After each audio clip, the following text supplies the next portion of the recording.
Welcome to part 10, Back into His Image, Love. Transformation begins when we shift our focus to God.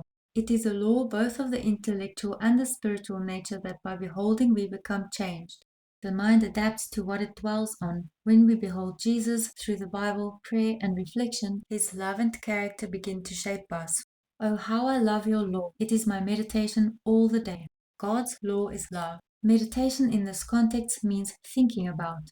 What we think about becomes part of us, but we cannot become like God while consuming media that promotes Lucifer's traits. Movies, music, and entertainment often place us in an alpha state, similar to hypnosis, making us more open to suggestion. Christian Birdall's distraction dilemma reveals how music can either draw us closer to God or subtly shape us in Lucifer's image. We must guard the avenues of the soul, what we watch, read, and listen to, because these choices shape our thoughts, habits, and destiny. Lucifer is self-serving. God is selfless. Jesus washed feet, healed hearts, and gave his life. Lucifer sowed hate, leading to the cross.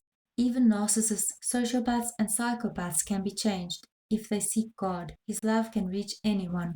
You shall know the truth, and the truth shall set you free. This truth has three parts: the truth about God, the truth about others, the truth about ourselves. The truth about God. Your word is truth, Lord God of truth. Jesus is the truth, the Spirit of truth. As we can see, the Father, Son, and Holy Spirit are truth. If 1 John 4 verse 8 says God is love and God is also the truth, then the truth will set you free means God's love will set you free. The truth about others. Knowing the truth about others sets us free because it helps us see people as they really are. It protects us from those who might cause harm while also allowing us to value and appreciate the good in those close to us.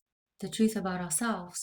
Professor Sam Vaknin has helped uncover the truth about narcissism. By facing our own character flaws, we allow God to remove what's unhealthy and cultivate what's good. God's word frees us from surface level living. When we invite Him in, we experience true connection with Him, ourselves, and others. This is how we are restored into His image. Thank you for watching this series. I'll see you in another one.